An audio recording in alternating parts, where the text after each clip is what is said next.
Pemirsa Riau Post TV, seperti biasa pada setiap tahunnya kita akan menyajikan interview spesial Hari Bayangkara. Pada tahun 2023 ini Bayangkara berumur 77 tahun. Dan malam ini saya sudah berada bersama Bapak Kapolda Riau, Irjen Pol Muhammad Iqbal. Selamat malam Pak Kapolda. Salam sehat, Mas. Siap. Salam presisi. Gimana Jenderal hari-harinya menjelang HUT Bayangkara ini, seperti apa kegiatannya? Ya, not as usual. Agak lebih padat ya. Dalam beberapa minggu belakangan ini memang dalam rangkaian Hari Bayangkara ke-77 ini kita bisa dibilang agak sibuk. Tapi sesibuk apapun kita harus mampu melakukan pelayanan, perlindungan dan pengayoman pada masyarakat agar gangguan keamanan jangan sampai terganggu. Siap. Maksudnya gangguan keamanan jangan sampai meningkat. Siap. Ya, oleh karena itu kita tetap melakukan yang terbaik untuk pemeliharaan Kaptimmas. Siap. Begitu, Mas. Oh, gini, bicara soal Bayangkara ke-77, apa sih yang berbeda kira-kira dari HUT sebelumnya dengan tahun ini di kepolisian sendiri, Jenderal?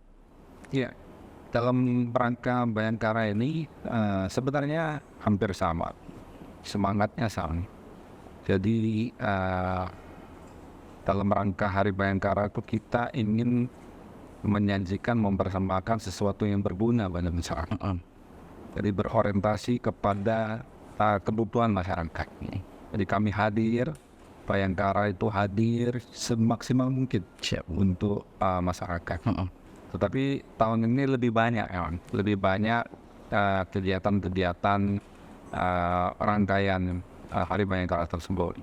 Ada beberapa lomba, beberapa kegiatan-kegiatan sosial, sampai kepada lakukan revitalisasi tempat-tempat ibadah, situs-situs, bedah rumah, dan sebagainya. Intinya Bapak Kepala Kepolisian Negara Republik Indonesia menginginkan seluruh jajaran menyampaikan bahwa Hari Bayangkara ini kita tidak perlu gemerlap, tapi kita mau menyajikan sesuatu yang gemerlap untuk kepentingan masyarakat. Apa itu? Ya kita lakukan bakti-bakti sosial, bakti-bakti kesehatan. Banyak sudah, bayangkan berapa bantuan sosial yang kita lakukan, berapa pembedahan rumah, berapa bakti kesehatan, operasi tumbik, operasi katarak, sunat massal dan sebagainya. Termasuk kurban kemarin, Jenderal. Masuk kurban dan lain itu nanti ribuan. Jadinya sambil kita melakukan aktivitas sehari-hari, melakukan perlindungan, pengayoman dan pelayanan masyarakat, pemeliharaan Kamtibmas, berupa upaya preventif dan preventif pencegahan.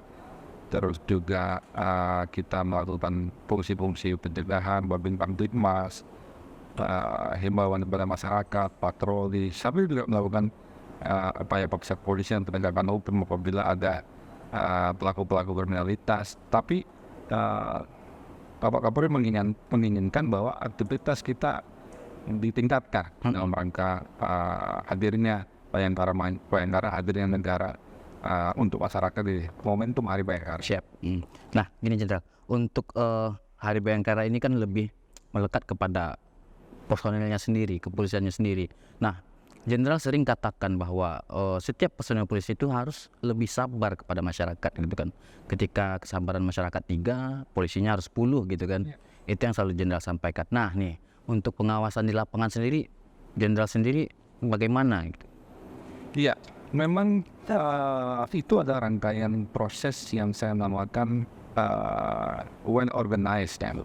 Di dalam satu sumber daya manusia, satu orang sumber daya manusia, kita melakukan hal dari rekrutmen saja. Dari rekrutmen kita melakukan proses-proses, misalnya tes psikologi, tes pengurusan minat kemampuan, kesehatan, jasmani dan rohani. Kita bisa lihat postur mereka, kesehatan mereka, mental, ideologi mereka secara psikologis. Setelah itu kita gembleng lagi di pendidikan, ini kan? Setelah di pendidikan kita gembleng bagaimana kondisi mental mereka, terus juga semangat mereka bahwa mereka itu ada pelayan masyarakat. Mereka itu pengayom masyarakat, gitu ya. Mereka harus betul-betul menjadi idola masyarakat karena jiwa kemanusiaan. jiwa ragaku demi manusia, Ya. gitu kan. Dan kalau masyarakat melihat seorang polisi, masyarakat merasa adem, Iya. merasa nyaman, gitu kan. Jadi tenang. Terus juga sampai mereka tugas, kita terus lakukan pembinaan, apel pagi, apel sore, terus dilakukan upaya-upaya pengawasan melekat. Bahasa kita itu terminologi kepolisian itu pengawasan melekat. Kalau mereka melakukan pelaksanaan tugas, kita adakan perwira-perwira pengawas. Itu gunanya untuk apa?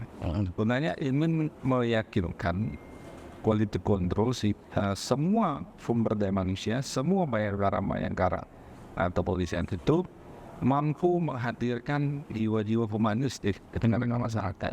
Yang sering saya katakan bahwa polisi hadir di tengah-tengah masyarakat itu misalnya ada pengamanan unjuk rasa, penyampaian pendapat di muka umum, itu kan diatur oleh Iya, betul. konstitusional Masyarakat, ya. menyampaikan pendapat di muka umum. Itu hak mereka, memang hak yang diatur oleh negara, ada undang-undang yang mengatur. Silakan mereka bicara apa saja, tetapi ada beberapa limitatif. Iya, benar. Kan menjaga persatuan, norma-norma yang ada di lingkungannya, tidak melanggar hukum dan sebagainya. Tapi di dalam dinamika itu tentunya kita bisa lihat dimanapun, bukan hanya di Indonesia, di belahan dunia manapun ada dinamika. Iya. Ada beberapa komunitas, katakanlah sekelompok masyarakat yang emosional dan lain-lain. Polisi nggak boleh ikut emosional. Iya. Oleh karena itu saya selalu tekankan bahwa kita harus memakai jiwa kesamaan.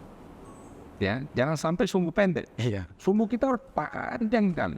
Oleh karena itu kalau misalnya masyarakat 10, kita 100, 10 kali lipat. Sabar kita. Iya. Kalau masyarakat 1, kita 10. Kalau masyarakat 3, kita 30. Sabarnya. Jangan sampai baru wah polisi lah mau gitu. Langsung terpancing. Polisi yang begitu. Kenapa polisi dibekali oleh senjata-senjata yang di dalam tanda petik mereka bisa melakukan upaya paksa kepolisian, tapi upaya paksa kepolisian dengan catatan apabila ada pelanggaran hukum di situ, apabila membahayakan nyawa orang lain dan nyawa mereka sendiri, baru legal melakukan upaya paksa kepolisian, menyetop atau menggunakan senjata itu. Nah, kalau polisi belum apa-apa sudah melakukan kewenangannya, ya kan, artinya menurut kacamata saya mereka tidak humanis, tidak sabar. Nah, itu maksud saya proses gemblengan dari rekrutmen tadi, seleksi, sampai pembelengan pada saat pendidikan, sampai quality control pada saat mereka tugas itu adalah proses panjang di mana nanti outputnya menjadikan polisi-polisi yang presisi ini. Mereka yang prediktif, responsibilitas dan transparansi berkeadilan. Ini yang dibungkus oleh semangat humanisme. Semangat yang betul-betul polisi pelayanan. Ya. Polisi itu adalah representasi daripada negara, ya, harus hadir di tengah-tengah masyarakat yang membutuhkan. Jadi Indra, terbaru kan kemarin kita sempat ada peluncuran polisi RW. Nah, itu apakah polisi RW ini sebagai upaya untuk lebih mendekatkan kepada masyarakat lagi, atau seperti apa, Jenderal, polisi RW ini? Saya mulai dari sini dulu, bahwa kalau kita ada yang bertanya bahwa apa sih core bisnis kepolisian negara Indonesia, apa sebenarnya core-nya, tugas utama polisi itu ada. Sebenarnya tugas utama polisi itu adalah mencegah ya, yaitu preventif dan preventif. Bapak Kabar Arkam, Pak Komjen Pol Fadil Imran mengeluarkan statement. Saya sepakat bahwa memang apabila polisi-polisi reserse melakukan polisi-polisi dimanapun ya melakukan pengungkapan suatu perkara, merupakan kebanggaan, bangga kita melakukan pengungkapan pembunuhan, ya kan, katakanlah kasus mutilasi yang besar-besar gitu ya, kita bangga itu. Atau melakukan pengungkapan kasus-kasus narkoba yang jumlah besar gitu ya, Jenderal. Jumlah besar, bangga kita bisa menjamin kepastian hukum. Ya kan, bisa melakukan upaya paksa kita menangkap jaringannya sampai ke jaringan internasional. Memang suatu kebanggaan. Tetapi kalau kita tidak mencegah itu, Oh ya. Mencegah terjadinya pembunuhan, pemukulan, terus chaos massal atau perkelahian antar kampung Iya. atau adanya pembunuhan, itu merupakan kemuliaan. Oke. Oleh karena itu sebenarnya tugas polisi itu pencegahan. Pencegahan. Kalau sudah dicegah artinya tidak ada korban, tidak ada pelaku. Betul. Daya kerusakan tidak ada. Iya. Kalau sudah diungkap ada korban. Berarti ada korban. Iya. Oleh karena itu polisi RW tadi adalah bagaimana Bapak Kapolri ingin bahwa seluruh sumber daya polisi itu bergerak. Oke. Ya, memang Babin Kaptipas backbone Adanya ya. ada Babin Kaptipas yang betul-betul ditunjuk oleh institusi sebagai garda terdepan. Tetapi untuk membackup dan maksimalkan tugas-tugas Babin Kaptipas, Bapak Kapolri memerintahkan semua polisi-polisi yang ada itu menjadi polisi RW. Oke. Dia membackup tugas-tugas Babin Kaptipas. Oke. Begitu. Pak, itulah prosesnya untuk mencegah dan menjembatani apapun permasalahan yang ada, dinamika sosial yang ada di tengah-tengah masyarakat. Oke. Yang kecil contohnya misalnya masyarakat komplain kepada pemerintah kabupaten atau Yap. kota, ada selokan kok Iya. ini tidak bersih atau Tersumbat gitu ya. banjir kok tidak dibenahi. Ditangani. Polisi RW turun, ya kan, terus data sambil ngopi-ngopi yang saya bantu. Setidaknya polisi RW bisa menaikkan permasalahan tersebut ke Kapolseknya, atau Oke. satnya, atau bisa langsung ke camat dan sebagainya, kan bisa dipecahkan. Intinya gitu, sampai ke hal-hal yang besar. Oke. Berarti seberapa efektif sih Jenderal nantinya polisi RW ini? Saya kira sangat efektif. Bayangkan penyidik reserse, Iya. terus staf di sekretariat umum, staf di Itwasda, Iya. staf di Ditkum, di Propam, Iya betul. menjadi polisi RW semua. Iya. Tetapi tugas-tugas mereka tetap Tetap jalan. sore hari sebelum pulang. Ngopi dulu di rumah warga. Ada yang kami bantu. Oh gitu. Nah, bapak semua begitu. Jadi mereka sambil bekerja, sambil memahami daerah mereka, RW 1 misalnya, apa yang harus kami lakukan. Oleh karena itu polisi RW kami bebankan mereka harus kenal ketua RW-nya, kenal satu persatu warganya, sambil mengenal. Nah, itulah polisi sebenarnya. Siap. Bahasa sekarang ini kan bahasa kerennya social capital. Iya. Jadi social capital itu penting bagi polisi RW untuk mereka itu bahwa capital mereka kekayaan mereka, maksudnya bukan kekayaan dalam arti materi, bahwa inilah networking mereka dari mereka untuk ingin membantu seluruh masyarakat apapun permasalahannya. Oke. Itu sambil polisi RW bisa memetakan sama ada potensi kerawanan, ada mungkin kok curiga di sini kok rumahnya kok gelap terus, apakah ada pabrik stasi atau di situ ada gedung-gedung yang mungkin ada sarang TPPU dan lain sebagainya. Jadi intinya polisi RW itu berusaha mencegah terjadinya gangguan keamanan, sekaligus juga membantu masyarakat. Karena polisi itu kan apapun kami siap membantu. Jangankan ada gangguan keamanan, kucing hilang pun Bisa. membantu. Iya. Apapun. Bahkan hal kecil sekalipun ya Jenderal ya. Gitu. Siap. Jadi Jenderal, dari semua yang tadi Jenderal jabarkan, sebetulnya apa sih goals utama yang ingin dicapai oleh Polri gitu? Apalagi untuk khususnya di HUT Bayangkara yang ke-77 tahun ini. Ya, saya kira itu adalah kapasitas Bapak Kapolri. Khususnya di Polda Riau Jenderal. Kalau Polri itu untuk Polda Riau menarik juga kan. Yang Riau. Kepolisian Riau ya. Kapolri kepala Kepolisian Riau. Tapi mudah-mudahan jadi Kapolri beneran, amin. Ya, intinya berkali-kali saya menyampaikan bahwa kita sadar bahwa masih banyak kekurangan, masih banyak. Belum kita bicara luas secara geografi, udah luas sekali. Jumlah penduduk mungkin lebih dari 5 juta ya. Ya, Atau Riau. 6 juta. Riau sih sedangkan polisi yang sudah 1.000 Ya. itu mungkin berbanding 500 tahun ya. Terus di tengah-tengah itu juga masih banyak oknum-oknum yang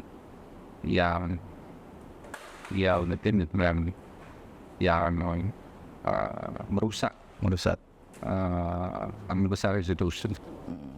Tapi saya akan dari dulu tidak akan mentolerir mereka. Tidak sedikit yang saya lakukan pemecatan bahkan nanti Pidanakan. ya. Tetapi tanpa juga membusungkan dada bahwa Polda Riau tidak sedikit juga menunjukkan prestasi. Ya. Ya, tidak sedikit juga menjaga keamanan, melindungi, melayani masyarakat, hadir ya di tengah-tengah masyarakat. Masyarakat masih tidur, kita sudah hadir di jalan. Yep. Masyarakat sudah tidur, kita masih patroli. Iya. Gitu kan. Bahkan itu Bapak lakukan langsung. Ya. Terus juga di era COVID kita berjibaku untuk mengajak masyarakat untuk vaksin sambil menyampaikan bantuan sosial, protokol kesehatan sampai hari ini. Ya kan, alhamdulillah operasi ketupat selama 2 kali saya di sini, alhamdulillah tidak ada gejala saat mandol. Ya, operasi lilin juga dan lain-lain tanpa mengusungkan dada, gitu ya. Sebagai Kapolda Riau, simpel saja, saya ingin bahwa polisi itu harus ada di hati masyarakat, dekat dengan masyarakat. Karena apanya? Sebenarnya karena masyarakat percaya dengan sosok polisi. Kalau masyarakat percaya, pasti yang pertama masyarakat tuh melihat sosok polisi itu, wah polisinya tidak arogant, Ya. polisi tidak menakutkan. Terus ketika masyarakat kenal, oh ternyata polisinya mendengar keluhan-keluhan masyarakat. Dia tuh sanggup mendengar dan mempunyai keinginan untuk mendengar keluhan masyarakat. Saya tunjukkan nomor handphone saya bagi loh. Ya, sebar ke seluruh masyarakat. Bahkan ke medsos, ke media semua jendelanya. Memang semua ada yang banyak lah yang saya respon. Itu kan saya ingin menunjukkan bahwa saya sebagai polisi juga ingin menunjukkan bahwa saya ingin dekat dengan masyarakat, yang ingin membantu semaksimal mungkin. Ketika masyarakat itu merasakan bahwa polisi sudah tampilan yang baik, senyum, tidak menakutkan, dan terus juga suka mendengar, ya sering mendengarkan keluhan, aspirasi masyarakat, terus responsif. Terus satu lagi, ternyata polisinya profesional, polisinya cerdas, secara teknis, dan secara taktis dan strategi kepolisian. Ini masyarakat percaya apapun tugasnya. Polisi sudahlah dia santun, dia baik, dia senyum, dia mendengar, terus responsif, terus ternyata polisi juga cerdas. Ya, dan saya kira saya mengidolakan polisi-polisi seperti itu, dan insya Allah seluruh polisi Polda Riau ini kalau begitu saya yakin pasti diidolakan oleh masyarakat, dekat dengan masyarakat. Pelan tapi pasti insya Allah dengan kemauan dan tentunya dengan dukungan dan support masyarakat. Support masyarakat itu bukan hanya pujian, bukan hanya dukungan, tetapi kritik dari masyarakat. Bukan support bagi kami, terutama bagi kami. Siap. 2 pertanyaan penutup, Jenderal.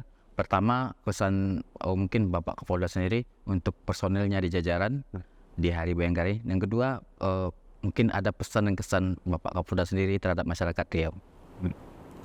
Pesan saya kepada jajaran saya, layani masyarakat, lindungi dan ayomi masyarakat dengan tulus dan ikhlas. Berikan kemampuan semaksimal mungkin secara profesional dengan tulus dan ikhlas kepada masyarakat. Bahwa polisi itu mulia bukan karena jabatan dan pangkatnya, apalagi bukan hartanya. Polisi itu menurut saya, kalau polisi menjadi mulia karena dia dicintai oleh masyarakat, dicintai dan disayang. yang tadi saya sampaikan. Iya, betul. Kalau saya ditanya eh, kesan dan kesan dan bagaimana dengan masyarakat Riau, saya ini udah 2 kali jadi lebih dari kampung. Iya. Memang tempat tanggal lahir saya di Palembang, tapi saya dibesarkan di Riau, Iya. Payandam.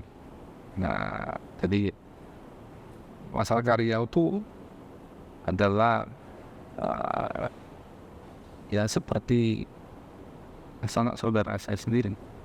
Berarti udah sangat dekat ya. Iya, saya senang di sini. Oleh karena kalau ditanya, Pak itu udah berapa lama kok baru? Ya, betah. Iya. Masyarakatnya kooperatif, Heeh. terus agamis, masyarakatnya terbuka, menghargai, ya santun. Ya, saya ini kan orang Palembang, orang Melayu gitu. Iya. Jadi itulah kesan-kesan saya. Ya. Siap. Oke, Jendra.